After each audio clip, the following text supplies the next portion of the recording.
নমস্কার বন্ধুরা, সঞ্চিতা রান্নাঘরে আপনাদের সকলকে স্বাগত জানাই। আজকে আমি পুষ্টিকর ব্রকলি রান্না করে দেখাবো। তো ব্রকলিগুলোকে আমি ভালো করে ধুয়ে কেটে নিয়েছি। তারপরে আমি এর সাথে আরও কিছু সবজি দেব, যেরকম আলুগুলোকে ডুমো করে কেটেছি, আর গাজর, ক্যাপসিকাম আর টমেটোকেও একই মাপের করে কেটে নিয়েছি।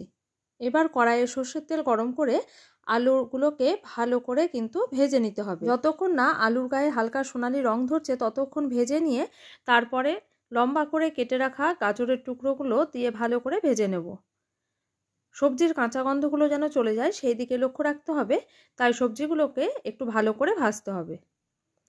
তেলের পরিমাণটা হয়তো একটু বেশি লাগতে পারে, তবে এইভাবে রান্না করলে সবচেয়ে সুস্বাদু হবে খেতে। কড়াই যদি তেল থাকে ভালো, না হলে পারে আরেকটু তেল দিয়ে ব্রকলিগুলো ভেজে নিতে হবে। ব্রকলি কিন্তু ভাপিয়ে নেওয়ার কোনো দরকার নেই, চাইলে গরম জলে 3 মিনিট ডুবিয়ে রাখা যেতে পারে। ব্রকলিগুলো যদি আগে ভাজতাম তাহলে পুরো তেলটা টেনে নিত, কিন্তু আলুর ক্ষেত্রে ভাজার পরে তেল অবশিষ্ট ছিল, সেই তেলে ব্রকলি ভেজে নিলাম। এবারে ব্রকলি যেহেতু সব তেল টেনে নিয়েছে, সেই জন্য কড়াই আরেকটু তেল দিয়ে গরম মশলা যেরকম দারচিনি, লবঙ্গ, এলাচ, তেজপাতা, শুকনো লঙ্কা আর গোটা জিরে ফোড়ন দিয়েছিলাম। এবার এর মধ্যে দিয়েছিলাম আদা আর কাঁচা লঙ্কা বাটা। মিক্সির বাটি ধুয়ে আমি জল দিয়ে দিয়েছি। আদা ডাইরেক্ট তেলের মধ্যে দিলে কিন্তু অনেক সময় জ্বলে যায়, সেই জন্যে মিক্সির বাটি ধুয়ে একটু জল দিয়ে দিয়েছি। এবার এর মধ্যে দিয়ে দিয়েছি হলুদ গুঁড়ো, কাশ্মীরি লাল লঙ্কার গুঁড়ো, আর দিয়েছি একটা ভাজা মশলা আমি যেটা বাড়িতে তৈরি করে রাখি। জিরে, ধনে, গোটা গরম মশলা, তেজপাতা, শুকনো লঙ্কা সব কিছুকে কাঠখোলায় ভেজে গুঁড়ো করে রেখে দিই। 7 দিন মতো তার ফ্লেভারটা দারুণ থাকে। সেই মশলাটাই আমি বেশিরভাগ রান্নায় ব্যবহার করি। তো মশলা থেকে যতক্ষণ না এরকমভাবে তেল ছেড়ে আসছে ততক্ষণ মশলা কিন্তু কষাতে হবে।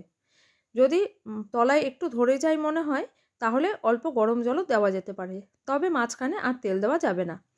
এইবার টমেটো কুচিগুলো দিয়ে দিয়েছি, অল্প লবণ দিয়ে ঢাকা দিয়ে রাখবো, তাতে করে টমেটোগুলো একদম সফট হয়ে যাবে। আর এরপরে ঢাকা খুলে মশলাটাকে আরেকটু নাড়াচাড়া করে নিয়ে আগে থেকে ভেজে তুলে রাখা আলু আর গাজরগুলো ভালো করে দিয়ে কষাতে থাকবো। তারপরে দিয়ে দেবো ক্যাপসিকাম কুচি। ক্যাপসিকাম দেওয়ার পরে ক্যাপসিকাম থেকে একটু জল রিলিজ করবে, তবে তারপরে আরও খানিকটা গরম জল দিয়ে দেবো ভালো মতো সব কিছু সেদ্ধ হওয়ার জন্য। এবার এর মধ্যে ভেজে তুলে রাখা ব্রকলিগুলো দিয়ে ঢাকা দিয়ে রাখবো। লবণ প্রয়োজন অনুযায়ী দিতে হবে। এবার ধনেপাতা ছড়িয়ে আমি এটা নামিয়ে নেব।